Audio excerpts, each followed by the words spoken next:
Hello everyone, welcome back to O2S Academy YouTube channel. So here we are with one more topic that in our Polity Byte series, and that is the Supreme Court, which I've already told you in the last lecture कि now we will cover simultaneously हमारा पहले union के ऊपर जो काम करता है and then to the state level पे. So आज जो हम complete करेंगे that will be the Supreme Court topic. Okay, so to download the PDF of this particular lecture or other lectures of the Polity Byte series, आप download कीजिए O2S Academy app, जिसमें आपको इस particular lecture की polity bite सारे lectures की PDF available है. Plus you will also get the study material बाकी हमारे GS के सब्जेक्ट्स की भी. ओके, सो आज हम जो टॉपिक करने जा रहे हैं that is our supreme court. जब हम बात करते हैं कॉन्स्टिट्यूशन, जब हमने पहला लेक्चर मैंने आपसे लिया था पॉलिटी बाइट्स का, सो वी हैव स्टार्टेड कि जो हमारा देश है वो किस पे चल रहा है, सुप्रीम क्या है, दैट इज द कॉन्स्टिट्यूशन. और जिसका हम प्रोटेक्टर, गारंटर, हर चीज़ जो हम बोलते हैं दैट वी से टू द हमारे सुप्रीम कोर्ट को. ठीक है, बिकॉज हमारे देश में कैसे जुडिशरी फंक्शन करती है, सबसे अपेक्स पे जो हमारा काम करता है that is supreme court, then is the high court, then other courts, district court हो गया या बाकी courts. So basically this is the supreme power. ठीक है, सो आज हम इसी को डिटेल में पढ़ेंगे कि सुप्रीम कोर्ट में कैसे चीज़ें काम करती हैं या क्या इसके रिलेटेड चीज़ें. So the first thing is कि इसकी स्टैब्लिशमेंट जो सबसे पहले हमारी बात हुई थी that is in the regulating act of 1773. Will not go in to details of the history, but फिर भी एक नॉर्मल नॉलेज के लिए, बिकॉज व्हेन यू स्टडी तुम्हारा मॉडर्न हिस्ट्री, तो मॉडर्न हिस्ट्री में जब आप एक्ट्स पढ़ते हो उसमें आप बहुत डिटेल में ये सब चीज़ें करते हो.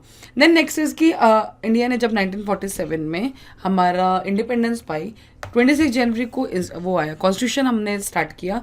सो basically supreme court of India also came in to existence, और जो उसकी फर्स्ट सीटिंग हुई थी that will be in the 28 January 1950. तो आपको ये चीज़ ध्यान रखना है कि सबसे पहले जो सुप्रीम कोर्ट की बात की गई थी दैट वाज इन 1773 के रेगुलेटिंग एक्ट में. लेकिन उसके बाद जब हमारा देश आज़ाद हो गया, कॉन्स्टिट्यूशन अप्लाई हो गया, कॉन्स्टिट्यूशन में भी सुप्रीम कोर्ट को एस्टैब्लिश किया गया, और जो फर्स्ट सिटिंग थी दैट विल बी ऑन 28 जनवरी.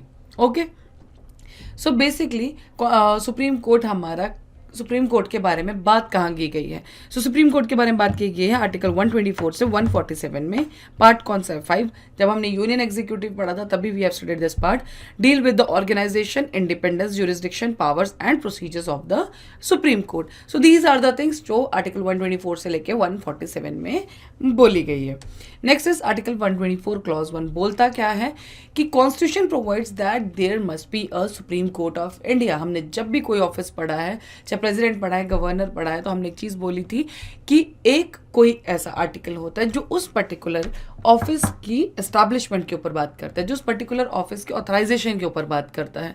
तो जब बात सुप्रीम कोर्ट की आएगी तो this is the particular article जो बात करेगा हमारे सुप्रीम कोर्ट की एस्टैब्लिशमेंट के अंदर कि हाँ जी एक सुप्रीम कोर्ट होना चाहिए. नेक्स्ट, अब इसकी कंपोजिशन क्या है. So basically currently we know that this is the composition including the CJ, means this is 33+1. If in case it will be changed, तो आप प्लीज इस पर थोड़ा सा टैप रखिएगा, अगर बिकॉज कभी 33, 32 वैसे कुछ भी हो सकता है. So currently it is 34. They can be regulated by the parliament through legislation. 33 होंगे, 37 होंगे, 40 होंगे, जितने होंगे, कौन रेगुलेट करेगा? ये अथॉरिटी दी है हमारे पार्लियामेंट के पास कि हाँ जी आप जजेस का नंबर, कंपोजिशन जो है वो बढ़ा सकते हैं, घटा सकते हैं, जो भी नीड है. घटने का तो कुछ है नहीं, बिकॉज ऑलरेडी वी नो कि हमारे देश में बहुत से केसेस पेंडिंग है, बहुत डिलेड रिजल्ट्स आते हैं हमारे पास. ओके, जजमेंट्स, बिकॉज सालों कट जाते हैं हमारे, चक्कर खाते हैं. So basically maybe increase in further. So जब बात आती है अपॉइंटमेंट ऑफ जजेस की, तो देखो जजेस अपॉइंट कहाँ पे होंगे? हमारे अपॉइंटमेंट जजेस होगी सुप्रीम कोर्ट में. सुप्रीम कोर्ट का जो सबसे बड़ा हेड है, जो सुप्रीम कोर्ट का हेड है that is chief justice of India. तो चीफ जस्टिस ऑफ इंडिया के साथ 3 केसेस आए हैं, जिसमें हमें बेसिकली सिर्फ इतना जानना है कि क्या चीफ जस्टिस ऑफ इंडिया की जो एडवाइस है दैट इज बाइंडिंग और नॉट बाइंडिंग. ठीक है, so these are the points जो आपको देखने हैं इसमें, क्योंकि सुप्रीम कोर्ट के अगर देखिए अपॉइंटमेंट का हमने किसको बोला कि अगर आपने कुछ वो देखना है तो अपॉइंटमेंट की पावर दे दी हमने किसको? पार्लियामेंट को, उसमें कि हाँ जी जजेस घटा सकते हैं, बढ़ा सकते हैं. लेकिन बेसिकली पार्लियामेंट का रोल होना कितना चाहिए इसमें, वो अब हम देखेंगे. सो देयर वाज फर्स्ट जजेस केस इन 1982, उसमें बोला गया कि कंसल्टेशन जो बोलते हैं with the consult of the chief justice of India, ठीक है। जब हम प्रेसिडेंट की बात करते हैं, जब हमने अपॉइंटमेंट ऑफ द गवर्नर की, ठीक है, बोलते हैं with the consultation with this particular office. तो इसमें बोला गया कि जो 1982 में फर्स्ट जजेस केस आया उसमें बोला गया कि कंसल्टेशन का मतलब है सिर्फ और सिर्फ एक्सचेंज ऑफ व्यूज, एडवाइस जो होगी that will B not binding. मतलब आप बस एक राय जान सकते हैं, लेकिन उसके बाद जो राय है उसको आपको मानना है नहीं मानना है वो आपकी मर्जी है, आपकी कोई ज़बरदस्ती इस पर नहीं है। नेक्स्ट इज सेकंड जजेस केस 1993 में आया था। Consultation mean concurrence CJI's advice binding. इसमें बोला गया कि कंसल्टेशन का मतलब है कंकरेंस, इन सिंपल मतलब वो बाइंडिंग होगी, जो भी चीफ जस्टिस ऑफ इंडिया ने बोल दिया that will be the binding. लेकिन उस पर एक चीज़ बोला गया कि जो सीजीआई है उनको कंसल्ट करना पड़ेगा 2 सीनियर मोस्ट जजेस ऑफ द सुप्रीम कोर्ट। कि अगर एक पैनल है, ठीक है, एक को चीफ जस्टिस ऑफ इंडिया बना दी, लेकिन और भी तो लोग हैं ना जो सीनियर जजेस हैं, तो 2 की कंसल्टेशन पे with chief justice of India, अकेले की नहीं, अकेला बिकॉज कभी भी जब अकेला डिसीजन आएगा that will be the type of dictatorship, ठीक है। तो सीजीआई अपने मन से कुछ भी कर सकता है। तो इसमें सेकंड जजेस केस जो 1993 में आया था उसमें ये बोला गया कि सीजीआई जो सीजीआई हैं चीफ जस्टिस ऑफ इंडिया उनकी जो एडवाइस है उसको माना जाएगा, बट वहाँ पे क्या होगा 2 सीनियर मोस्ट जजेस की राय के साथ, ठीक है। Then next will be the third जजेस केस, आई थिंक इसमें year mention but this was in 1998, but फिर भी आप लोग चेक कर लेना। इसमें आया नंबर बढ़ा दिया गया, दैट इज आर 4 हमें सीनियर मोस्ट जजेस चाहिए, एक सीजीआई प्लस 4 सीनियर जजेस, इनके साथ जो एक ग्रुप की जो राय आएगी that will be the binding. Binding तो पहले डिसाइड हो, तो इसमें भी वो बाइंडिंग ही थी, बट नंबर 2 से 4 पे पहुंच गए। दैट वाज रिलेटेड टू हमारा थर्ड जजेस केस जो हमारा 1998 में आया था। बट बेसिकली जो आज हम फॉलो करते हैं that is the collegium system, ठीक है। सो कॉलेजियम सिस्टम में क्या है, ये बेसिकली एक फोरम है। किसका फोरम में सबसे पहले आएंगे चीफ जस्टिस ऑफ इंडिया, उसके बाद आएंगे द 4 सीनियर मोस्ट जजेस ऑफ द सुप्रीम कोर्ट, ठीक है। तो इसी को बोला गया था collegium system. Next, there is no mention of the collegium either in the original constitution of India और इन द सक्सेसिव अमेंडमेंट्स, लेकिन ये फॉलो होता है।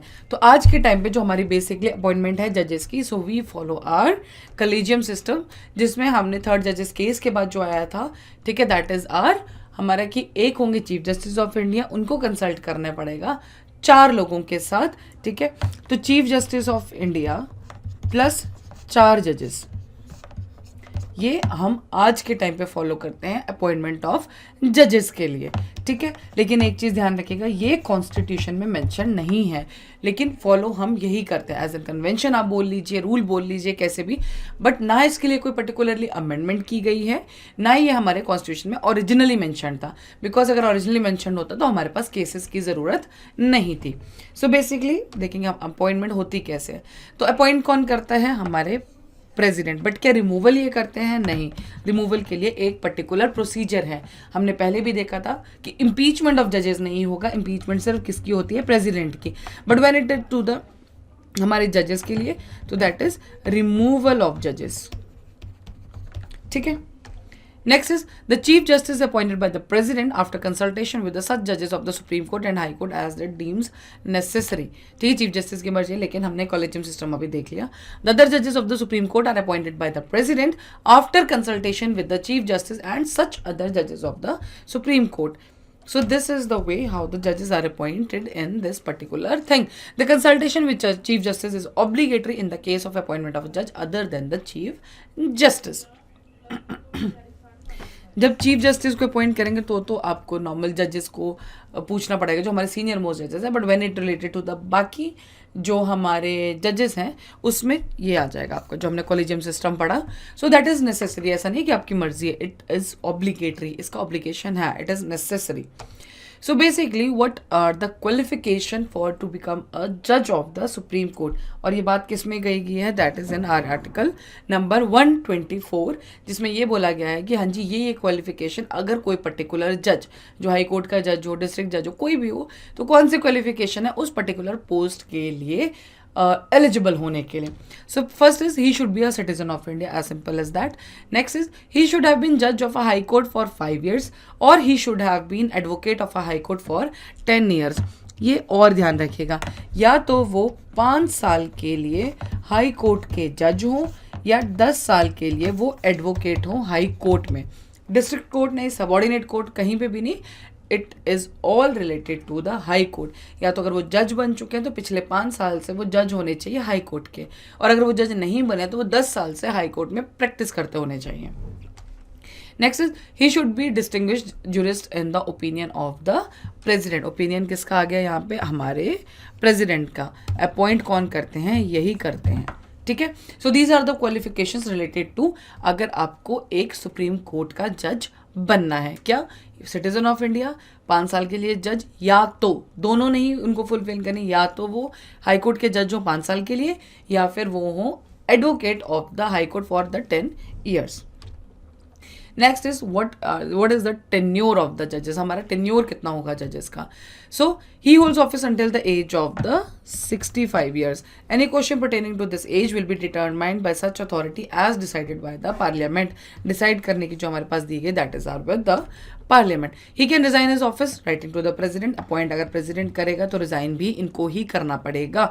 अगर जज का मन है मुझे अभी रिजाइन करना, so he can resign, but अगर आप जज ने कोई गलती किया then again I am saying that is the removal of जजेस।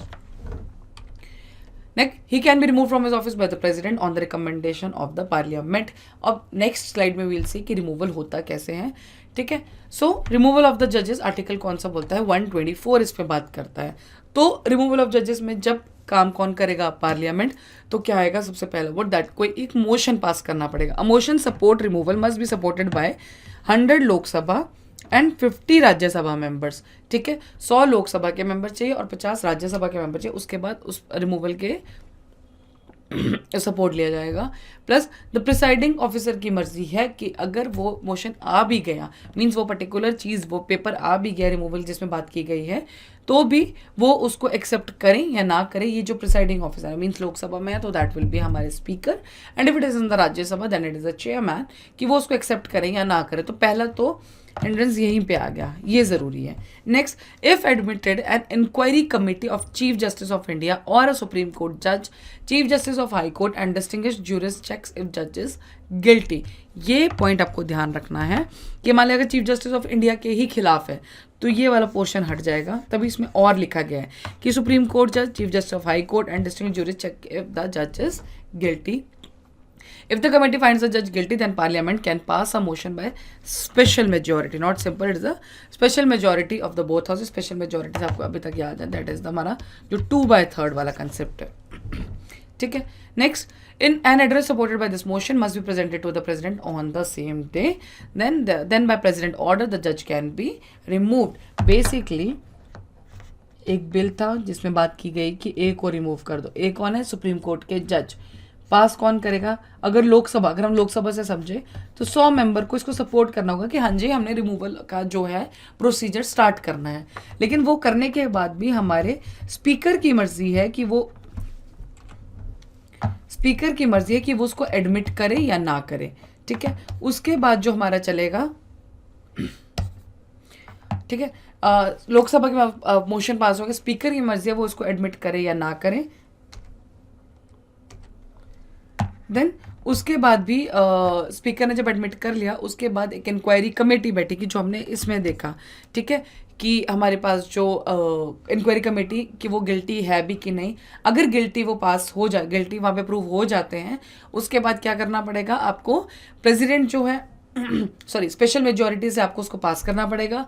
स्पेशल मेजॉरिटी से पास करने के बाद आपको क्या करना है? वो जाएगा हमारे प्रेसिडेंट के पास, प्रेसिडेंट साइन करेंगे एंड द जज विल बी रिमूव्ड। तो पहले उसको स्टार्ट करने के लिए आपको सपोर्ट चाहिए, सपोर्ट करने के बाद एडमिट के लिए स्पीकर की मर्जी है। स्पीकर की मर्जी के बाद भी अगर वो इंक्वायरी कमेटी बैठेगी, थर्ड पॉइंट इंक्वायरी कमेटी के बाद होगा स्पेशल मेजॉरिटी से पास, फोर्थ के बाद हमारे पास आया प्रेसिडेंट। तो एक रिमूवल ऑफ जजेस के लिए हमें 5 स्टेप्स फॉलो करने पड़ेंगे।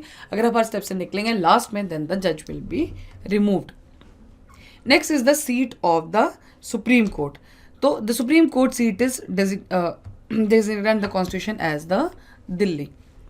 ठीक है, तो उसमें जो कॉन्स्टिट्यूशन में लिखा गया है वो लिखा गया है कि जो दिल्ली है, दिल्ली में सुप्रीम कोर्ट का, but it also empowers the chief justice to appoint another location as the supreme court seat. ये पावर दी गई है चीफ जस्टिस ऑफ इंडिया के पास, पार्लियामेंट के पास ये पावर नहीं है। अगर चीफ जस्टिस चाहें तो जो हमारा सुप्रीम कोर्ट है कहीं और बाकी जगह भी स्टार्ट कर सकते हैं। ठीक है, वो सीट, वो पर्टिकुलर जो प्रोसीजर है, वो पावर किसके पास दी गई है? हमारे चीफ जस्टिस ऑफ इंडिया के पास। पार्लियामेंट के पास पावर नहीं है, ये आप ध्यान रखिएगा, बस this will be the confusing statement for you. फिर हमारे पास एक टर्म आती है that is the acting chief justice. इसका मतलब क्या है? President can appoint acting chief justice of India. कब कब? Office of CGI becomes vacant, या फिर सीजीआई इज टेम्पररी एब्सेंट, या फिर CGI is unable to perform the duties of this office. जब भी वैकेंसी होगी तो किसके पास पावर है? हमारे पास प्रेसिडेंट के पास। तो एक्टिव चीफ जस्टिस तब ये 3 कंडीशंस हैं जब एक्टिव चीफ जस्टिस काम आएगा। नेक्स्ट इज द एडहॉक जज। इसका मतलब क्या है? When there is a lack of quorum. Quorum का हमने मतलब क्या पढ़ा था? एक मिनिमम नंबर ऑफ लोग। ठीक है, मान लीजिए हमने बोल दिया कि अगर कोई पर्टिकुलर हमने कोई प्रोसीजर शुरू करना है सुप्रीम कोर्ट में, उसके लिए हमें 6 लोग चाहिए, मतलब 6 जजेस चाहिए, लेकिन अवेलेबल 5 ही हैं। The CGI can appoint a जज of the high court to the supreme Court bench. ठीक है, such step can be taken only with the prior permission किसकी? प्रेसिडेंट के लिए, consultation with the CGI of the concerned high court. Means कोई जज है, आप रख लिया हरियाणा के जज हैं, ठीक है, हाई कोर्ट के जज हैं, आपको चाहिए कि उनको आप पर्टिकुलर एडहॉक जज, मीन सुप्रीम कोर्ट में कोरम कंप्लीट नहीं हो रहा है तो इस पर्टिकुलर जज को सुप्रीम कोर्ट में अपॉइंट कर दो, तो आपको क्या चाहिए? प्रेसिडेंट की अपॉइंट वो परमिशन चाहिए, plus chief justice of high court, उस पर्टिकुलर हाई कोर्ट के जो चीफ जस्टिस होंगे, हर स्टेट का भी चीफ जस्टिस होते हैं, उनकी परमिशन आपको चाहिए। उसके बाद, while performing this duty, the newly appointed judge receives the salary powers and privileges of judge of the supreme court। जितने टाइम के लिए वो एडहॉक जज काम करेंगे सुप्रीम कोर्ट में, तो उनको जो सैलरीज मिलेंगी, अलाउंसेस मिलेंगी, वो हाई कोर्ट जज की नहीं, बल्कि उनको मिलेंगी सुप्रीम कोर्ट के जज की। जितने भी उनको जो फैसिलिटीज एक सुप्रीम कोर्ट के जज को मिलते हैं, वही मिलेंगी एक एडहॉक जज को। तो 2 चीज़ें हमने देखी। One is our acting chief justice, मतलब जब चीफ जस्टिस का जो ऑफिस है वो वैकेंट हो जाएगा तो कैसे होगा? एडहॉक जज। कोरम अगर कंप्लीट नहीं है, मतलब 5-6 लोग चाहिए थे, 5 ही अवेलेबल है तो 1 चाहिए, तो किसी भी हाई कोर्ट के जज को वो पर्टिकुलर कौन? चीफ जस्टिस ऑफ इंडिया जो है वो उसको अपॉइंट कर सकते हैं हमारे एडहॉक जज। Now the next is jurisdiction and the powers of किसका? सुप्रीम कोर्ट के। तो पहले हम देखते हैं that is the original jurisdiction. Original jurisdiction की बात की गई है आर्टिकल नंबर 131 में। अब पहले ये पॉइंट पढ़े। The functions are purely federal that में include disputes between the union and the states. ठीक है, अगर गवर्नमेंट ऑफ इंडिया और किस पर्टिकुलर स्टेट्स की गवर्नमेंट के बीच में कोई झगड़ा होता है, यहाँ पे the government of India and the government of states और the between 2 more state, 2 states की गवर्नमेंट के बीच में भी झगड़ा है, तो भी ये कौन सुनेगा case? That will be with our supreme court of India. The original jurisdiction is exclusive which means such disputes can come only to the supreme court and not any other court. मतलब अगर हरियाणा, पंजाब दोनों states के बीच में लड़ाई होती है तो इनके हाई कोर्ट्स नहीं इसको सॉल्व करेंगे, किसके पास चला जाएगा? ये डायरेक्टली सिर्फ और सिर्फ पावर है इस केस को देखने के लिए हमारे सुप्रीम कोर्ट के पास। And this are original jurisdiction, exclusive jurisdiction, मतलब इनके अलावा ये पावर किसी और के पास नहीं है। Next is our writ jurisdiction. If there is a violation, अब देखो रिट हमने ना बहुत डिटेल में पढ़ा था जब हमने फंडामेंटल राइट्स चैप्टर किया था, जिसमें हमने पढ़ा था आर्टिकल नंबर 32 कि आप रिट इशू कर सकते हैं। अब रिट कौन कौन इशू कर सकते हैं अगर हम इसको रिकॉल करें? पहले जो हमें रिट इशू कर सकते हैं दैट इज सुप्रीम कोर्ट, लेकिन सुप्रीम कोर्ट हमारे रिट इशू कर सकते हैं सिर्फ और सिर्फ हमारे किसमें? फंडामेंटल राइट्स में। But when it come to the high court, तो high court fundamental right plus other चीज़ों में भी हम रिट इशू कर सकते हैं। So if there is a violation of the fundamental rights, a person article 32 can ask the supreme court to issue Ritz. और आपको याद होना चाहिए हैबियस कॉर्पस हमने पढ़ा था, सर्शियोरारी पढ़ा था, प्रोहिबिशन पढ़ा था, मैंडेमस पढ़ा था, ठीक है, को वारंटो पढ़ा था। So these were the 5 writs जो हमने उसमें पढ़ा था डिटेल में। अगर आपको याद नहीं है तो go back to the fundamental rights chapter, उसमें काफ़ी डिटेल में ये पर्टिकुलर चीज़ क्लियर की गई है। ठीक है, तो रिट ज्यूरिसडिक्शन हमने पढ़ लिया, ओरिजिनल ज्यूरिसडिक्शन पढ़ लिया। Writ is related supreme court के केस में रिट इशू जो है सिर्फ और सिर्फ हमारे किस में है? फंडामेंटल राइट्स में। आर्टिकल कौन सा है? 132। Next is appellate jurisdiction, means appeal करने की पावर। ठीक है, next supreme court is a court of appeal, highest court of appeal. Supreme court से ऊपर आप कहाँ जाओगे अपील करने के लिए? देन इट इज जो प्रेसिडेंट की जो हमने पढ़ा था कि पार्डन ये वो दैट इज अलग चीज, लेकिन एक ऑर्गेनाइजेशन जो हम एक पढ़ते हैं सुप्रीम कोर्ट, हाई कोर्ट, इसमें इस ऑर्गेनाइजेशन में कोर्ट ऑफ अपील सबसे हाईएस्ट अथॉरिटी जो है जहां पे आप अपील कर सकते हैं, that is our supreme court. Next is when the lower or high court gives judgment, the person can appeal to the Supreme Court against the judgment of the lower court. ठीक है, okay. So this is the thing. But article कौन सा आ गया? 132. 131 हमने पढ़ा original jurisdiction, 132 हमने पढ़ा are appeal jurisdiction, article 32 हमने पढ़ा रिट जुरिस्डिक्शन. सो अभी तक हमने पढ़े ये 3 आर्टिकल्स रिलेटेड टू हमारे जुरिस्डिक्शंस के ऊपर. ठीक है, मान लीजिए डिस्ट्रिक्ट कोर्ट ने एक या हाई कोर्ट ने एक ऐसी जजमेंट दी है, मेरे केस में जजमेंट दी, लेकिन I am not satisfied with judgement, तो मैं किसको अपील कर सकूँ? मैं प्रेसिडेंट के पास जाऊँगा? Governor? No, I will directly go to the supreme court. Next, appeal to the supreme court can be made in 3 types of cases. सिर्फ 3 केसेस ऐसे हैं, ऐसा नहीं कि आप कुछ भी करो और आप हाई कोर्ट की इज्जत नहीं करो, नहीं जी मैं तो सुप्रीम कोर्ट जा रहा हूँ. So cases involving interpretation of the constitution, civil cases irrespective of any constitutional question. ठीक है, अगर ये चीज़ें हैं तो पर्टिकुलर में आप किसके पास जा सकते हैं अपील के लिए? हमारे सुप्रीम कोर्ट ऑफ इंडिया के पास. देन एडवाइजरी जुरिस्डिक्शन, ये हम कंप्लीट कर चुके हैं जब हमने बात की थी प्रेसिडेंट की, and article was 143. So, Article 143. Next is the President may refer the matter to the Supreme Court to seek opinion. The President may consider that the matter involves important questions of law or the public interest. Hence, it will be appropriate to seek an opinion from the Supreme Court. So it was a binding? नहीं, binding नहीं होती है. That is just advisory jurisdiction. Supreme Court से advice मांगी जा सकती है. कौन मांग सकता है? हमारे प्रेसिडेंट. बात किसकी है? जब किसी पब्लिक लॉ की बात है, पब्लिक इंटरेस्ट में कोई चीज़ ऐसी हो गई है, तो किस पर्टिकुलर मैटर को प्रेसिडेंट सुप्रीम कोर्ट के पास भेज सकता है कि आपकी इसमें क्या राय है. ठीक है, नेक्स्ट इज एक है appeal by special leave. Article कौन सा है? 136. There may be some instances where the supreme court में interfere with the judgment of high court और tribunals where the question of justice is involve. Such residuary power is given to the supreme court under, ठीक है, under this article, sorry, article 136. Basically supreme मान लिया high court की कोई judgement आई, tribunal की कोई judgement आई, किसी लॉ ट्रिब्यूनल की, तो इसमें सुप्रीम कोर्ट अपने आप उसमें जा सकता है कि नहीं नहीं नहीं आप यहाँ पे गलत कर रहे हैं, तो अपने आप सुप्रीम कोर्ट इंटरफेयर कर सकता है, चाहे उसके लिए कोई ना भी है. तो this is called appeal by special leave. एक हमने पढ़ा एपेलेट जुरिस्डिक्शन, तो उसमें आप जाके अपील करेंगे. बट आर्टिकल 136 पावर देता है सुप्रीम कोर्ट को, वो अपने आप जाके उसमें इंटरफेयर कर सकते हैं कि हाँ जी आप यहाँ पे गलत जजमेंट दे रहे हैं, सो आप इसको करेक्ट कीजिए, अदरवाइज आप इसको हटाइए, what ever it the case can be. Next is article number 129. अब हम एक दो टर्म्स पढ़ेंगे. जैसे हमने एक टर्म पढ़नी है अभी इसमें, कोर्ट ऑफ रिकॉर्ड. ठीक है, तो ये किसमें गिवन है? आर्टिकल नंबर 129 में. The judgement, proceedings and acts of the supreme, मतलब कोई जजमेंट आ रही है, कैसे प्रोसीडिंग हो रही है, acts of the supreme court are recorded for permanent memory and testimony, and these records can be produced before any court because they have evidentiary value, they can not be question. मान लीजिए supreme court की एक judgement आई है, ठीक है, उसमें कुछ बात की गई, तो उस पर्टिकुलर जजमेंट को आप किसी और केस में एज अ एविडेंस यूज कर सकते हैं. मान लीजिए आप हाई कोर्ट में जा रहे हैं, तो हाई कोर्ट में जज ये नहीं बोल सकता कि नहीं नहीं ये तो सुप्रीम कोर्ट ने बोला, मुझे उससे कोई लेना देना नहीं. अगर कोई ऐसी जजमेंट आ गई है, so you can use it as the evidence, या अपने केस के लिए आप उसको यूज कर सकते हैं, and that will not be question. वो है तो है, जब तक सुप्रीम कोर्ट दोबारा उसको चेंज नहीं करेगा, उसके ऊपर कोई बात, उसके ऊपर क्वेश्चन नहीं किया जा सकता. Next is, it has the power to punish for its contempt either with simple imprisonment for 6 months of the term or with the fine. अगर कोई भी इंसान कोर्ट ऑफ कंटेम्प्ट करता है, वो मतलब सीधी सी बात है, कोर्ट के अगर इंसल्ट करता है, कंटेम्प्ट से डायरेक्ट समझिए इंसल्ट. ठीक है, जब कंटेम्प्ट ऑफ हमने कोर्ट पढ़ा, कंटेम्प्ट ऑफ हमने पार्लियामेंट पढ़ा, that simply means is insult. ठीक है, तो किसके पास तो या तो आप सिंपल 6 महीने की इम्प्रिजनमेंट दे दिए, आप फाइन दे दीजिए. सो ये दोनों चीज़ें किसमें कवर्ड है? हमारे आर्टिकल नंबर 129 में. तो कंटेम्प्ट ऑफ कोर्ट जो है 2 टाइप्स में हो सकता है.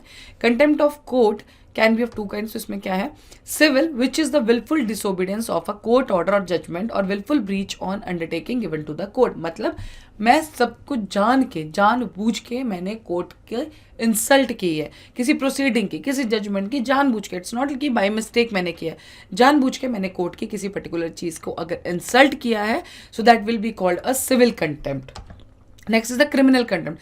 That is written or spoken words or any act that scandalizes the court or lowers its authority or prejudices or interferes with the due course of a judicial proceeding or interferes obstructs the administration of the justice. Means आप जाके कुछ आप नारेबाजी कर रहे हैं या फिर आप कुछ भी आप कुछ राइटिंग में ऐसी चीज़ें पैम्पलेट छपा रहे हैं जिससे क्या हो रहा है कि हमारे कोर्ट की जो वर्किंग है एडमिनिस्ट्रेशन है उसमें भी प्रॉब्लम आ रही है. सो ये दोनों type that will be the criminal contempt. अगर आप ये दोनों चीज़ें करते हो तो अभी हमने देखा कि पावर किसके पास है आर्टिकल 129 में कि वो उस पर्टिकुलर चीज़ को पनिश कर सकते हैं. तो पनिशमेंट या तो फिर आपके पास क्या होगी 6 महीने की आपको सज़ा दी जाएगी इम्प्रिजनमेंट या फिर कोई पर्टिकुलर अमाउंट फाइन दिया जाएगा.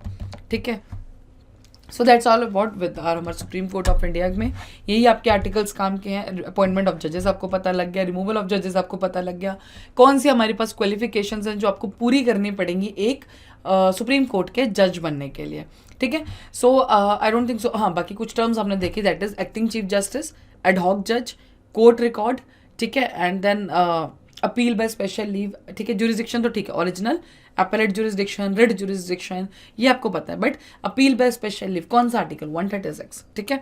तो ये सब चीज़ें बिकॉज टर्म्स जब भी अब आगे मैं आपको पहले भी बोला था जब हमने यूनियन एग्जीक्यूटिव स्टार्ट किया था कि अब इससे आगे आपको टर्म्स ही आने चाहिए. ठीक है. अगर आपको टर्म्स का मतलब because appeal by special leave और अपीलेट जुरिस्डिक्शन में क्या फ़र्क है. अपीलेट जुरिस्डिक्शन मतलब उसके लिए मुझे जाके अपील करना पड़ेगा. But when it comes to the appeal by special leave that means supreme court अपने आप उसमें इंटरफेयर कर सकता है कि नहीं आप ये जो जजमेंट दे रहे हैं दैट इज रॉन्ग. ठीक है. So we'll see some questions. So the first question is, which of the following statements regarding judiciary in India are correct? Okay. Supreme Court of India is free from the control and influence of legislature and executive. Subordinate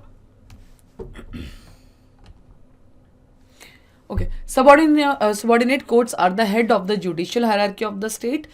ठीक है. अब देखिए इसमें आपको हमें निकालना है कि हमारे पास करेक्ट कौन सा है. ठीक है. तो supreme court of India is free from the control and influence of the legislature and executive. Correct. Because हमने जब पढ़ा था, जब हमने स्टार्टिंग में हमने स्टार्ट किया था पॉलिटी, तो वी सी कि हमारे पास सुप्रीम कोर्ट जो है या हमारी judiciary that is our independent. ठीक है. तो इसका लेजिस्लेचर एग्जीक्यूटिव को भी इसके साथ लेना देना है, but that is related to the some extent, but आप इसको इन्फ्लुएंस नहीं कर सकते. So this is the correct statement. Then subordinate courts are at the head of the judiciary hierarchy of the state. नहीं, हायरार्की पे कौन है हमारा सुप्रीम कोर्ट में एपेक्स बॉडी है. So second is wrong. So this is wrong, this is wrong. बचे 2. Chief justice and other जजेस of high court are appointed by governor in consultation with the CJI. तो governor किसी को appoint नहीं करता, appoint कौन करेंगे हमारे प्रेसिडेंट ही. ठीक है. So this is also wrong. बचे कौन से सी बचा, ये भी गलत. So a high court can withdraw a case from a subordinate court and can deal with the case itself if it is satisfied that the case involves a substantial point of constitutional law. ये हमने देखा जब हम high court करेंगे next lecture में तो भी आपको समझ आएगा. बट इन ऑल्सो केस हमने सुप्रीम कोर्ट में भी ये चीज़ पढ़ी है कि जब कोई ऐसा केस आ जाएगा जिसमें कुछ उनको लगता है कि कॉन्स्टिट्यूशनल लॉ का वायलेशन हो सकता है, तो वो अपने आप जो हाईएस्ट कोर्ट है, मीन्स अगर हाई कोर्ट है तो सबऑर्डिनेट कोर्ट से ले सकता है, हाई कोर्ट है तो सुप्रीम कोर्ट उनसे ले सकता है. So the answer will be C for this particular question. With reference to the power and jurisdiction of the judiciary, consider the following statements. The settlement of disputes between the center and state is the original and exclusive jurisdiction of the Supreme Court of India. Not correct पूछा है तो first is correct. अभी हमने पढ़ा that is the original exclusive jurisdiction, किसमें centre और state के बीच में हो जाए, स्टेट और स्टेट के बीच में हो जाए. ठीक है. या फिर एक सेंटर 2-3 स्टेट्स के बीच में होगा तो भी ये सारी पावर इस पर्टिकुलर केस को देखने की किसके पास है, हमारे सुप्रीम कोर्ट के पास है. ठीक है. सो फर्स्ट इज करेक्ट. तो इसने पूछा है नॉट करेक्ट, तो ये भी नहीं होगा, ये भी नहीं होगा, ये भी नहीं होगा. द आंसर विल बी ए. लेकिन फिर भी हम देख लेते हैं. Writ jurisdiction is the exclusive jurisdiction of the supreme court of India. Exclusive का मतलब क्या होता है कि सिर्फ और सिर्फ इसी के पास पावर है. सो नहीं, यहाँ पे हमारे पास हाई कोर्ट के पास ज्यादा पावर है रिट में. So second is not correct. Disputes arising between states or any pre-constitutional treaty are dealt with under appellate jurisdiction of the Supreme Court of India. ये भी गलत है. ठीक है. So the answer will be A in this particular question. Next is, which of the following is or are the goals enshrined in the Constitution of India for the Supreme Court? To act as the highest court of appeal within the country. This is correct. ठीक है. ये highest appeal court कौन, because हमारी judiciary चलती है ऐसे. Supreme court यहाँ पे आएगा, हाई कोर्ट यहाँ पे आएगा, डिस्ट्रिक्ट कोर्ट आएगा, देन सबॉर्डिनेट कोर्ट्स आएंगे। तो पावर्स ऐसे जा रही हैं, ठीक है, मतलब सॉरी ऐसे सबसे ज़्यादा पावर किसके पास है? सुप्रीम कोर्ट के। तो सबसे हाईएस्ट कोर्ट ऑफ अपील जो है within the country that is our supreme court. To act as a sole guarantor of the fundamental rights of the citizens, ऐसा कुछ भी नहीं है, हाई कोर्ट के पास भी पावर है। To act as a custodian of the constitution of India, हाँ जी ये सही है, कस्टोडियन ऑफ द कॉन्स्टिट्यूशन किसको बोला गया है? हमारे सुप्रीम कोर्ट को। एक और टर्म है जो मैंने कॉन्स्टिट्यूशन के साथ रिलेटेड आपको यूज़ की थी, जो हमने बोला था प्रेसिडेंट के रिलेटेड। अगर आपको अभी याद आ गया तो ठीक, अगर नहीं तो प्लीज़ आप जाके प्रेसिडेंट वाला चैप्टर दोबारा से करें, ठीक है। So the answer will be C for this particular question, ठीक है। तो इसमें क्या क्या है कि हाईएस्ट कोर्ट ऑफ अपील कौन है हमारे कंट्री के अंदर? वो है हमारे supreme court. Then act as the custodian of the constitution of India, ये भी किसको बोला गया है? हमारे सुप्रीम कोर्ट को ही। Sole guarantor of the fundamental rights, मतलब सिर्फ और सिर्फ यही गारंटर है? तो नहीं, हाई कोर्ट भी हमारे गारंटर हैं। Okay, so the last question for the day is the motion to impeach a judge of the Supreme Court of India cannot be rejected by the Speaker of the Lok Sabha as per the Judges Inquiry Act 1968। सबसे पहली चीज तो गलत, that is impeach term जज को लेके नहीं है, टर्म क्या है? Removal. Supreme court of India can not be rejected, तो ऐसा तो कुछ भी नहीं है। हमने बोला था कि पहला जो हमारा स्टेप है, ठीक है, एक सेकेंड, हाँ, जो पहला हमारा स्टेप है वो है 100 लोगों का लोकसभा में, 50 लोगों का राज्यसभा में, ठीक। इसके बाद स्पीकर के पास पावर जाएगी कि उस पर्टिकुलर मोशन को एडमिट करना भी है कि नहीं करना है। अगर एडमिट कर लिया तो क्या बैठेगी? एक इंक्वायरी कमेटी। अगर इंक्वायरी कमेटी ने बोल दिया कि गिल्टी है या नहीं गिल्टी, वो बात की बात है। बोल भी दिया गिल्टी है तो उसके बाद भी स्पेशल मेजोरिटी से उस पर्टिकुलर मोशन को पास करना पड़ेगा। उसके बाद वो जाएगा प्रेसिडेंट के पास। तो 1 2 3 4 5 स्टेप्स क्रॉस होंगे तभी हमारे उस पर्टिकुलर जज को रिमूव किया जाएगा। तो रिमूवल इसमें क्या? कैन नॉट बी रिजेक्टेड, तो ये गलत है। पूछा क्या इसने? करेक्ट, ठीक है। तो ये तो गलत, ये भी गलत हो गया, बिकॉज फर्स्ट आप एलिमिनेट कर दीजिए। Next is the Constitution of India defines and gives details of what constitutes incapacity and proved misbehavior of the judges of the Supreme Court of India। तो ये कॉन्स्टिट्यूशन में मैं से सिर्फ इतना मेंशन है कि incapacity and improve behaviour, but ये डिफाइंड नहीं है कि हाँ जी किस किस चीज़ को आप इनकेपेसिटी बोलेंगे, ठीक है। तो दैट इज नॉट डिफाइंड, तो सेकेंड भी बाहर हो गया। Next is, if a motion, the details of the process of impeachment of the judges of the Supreme Court of India are given in the Judges Inquiry Act 1968। ये सही है, but यहाँ पे वही रिमूवल आएगा। I think this is option में करूँ, but this will be correct, ठीक है। If motion of impeachment of a जज is taken up for voting, the law requires the motion to be backed by each house of the parliament and supported by the majority of total membership of that house and by not less than 2/3। Directly special majority mention नहीं किया गया, but जो special majority का मतलब है कि total membership का 2/3 वो इसने लिखा of that house present and voting. So this is also correct, तो answer will be C in this particular question, ठीक है, third and fourth. So that's all about this particular lecture, ठीक है। ये था हमारे सुप्रीम कोर्ट के related. Now the thing is, अब आपको हमने सुप्रीम कोर्ट पढ़ा, हमने इसमें पढ़ा अपॉइंटमेंट के साथ 3 केसेस जजेस के। उसके बाद हमने पढ़ा रिमूवल के हमने क्या पढ़ा? 5 स्टेप्स हमने पढ़े, ठीक है, जिसमें हमने स्पेशल मेजोरिटी पढ़ा। लास्ट क्वेश्चन हमने देखा जिसमें स्पेशल मेजोरिटी डायरेक्ट मेंशन नहीं था, बट स्पेशल मेजोरिटी का मतलब मेंशन था कि 2/3 of the total membership. So that's all about this particular lecture supreme court of India, ठीक है। Now next will be our the high court of India. Simultaneously करने से क्या होता है कि आपको पता लग जाएगा कि what is the difference and easy to recall, easy to learn. So that's all, thank you so much. Download the PDF, बार बार मैं आपको एक ही चीज़ बोलती हूँ, क्या पीडीएफ डाउनलोड कीजिए, उसको रिवाइज कीजिए, अपने क्रिस्प नोट्स बनाइए। बट नाउ इसके आगे जो आपके क्रिस्प नोट्स बनेंगे वो कैसे बनेंगे, आई टेल यू।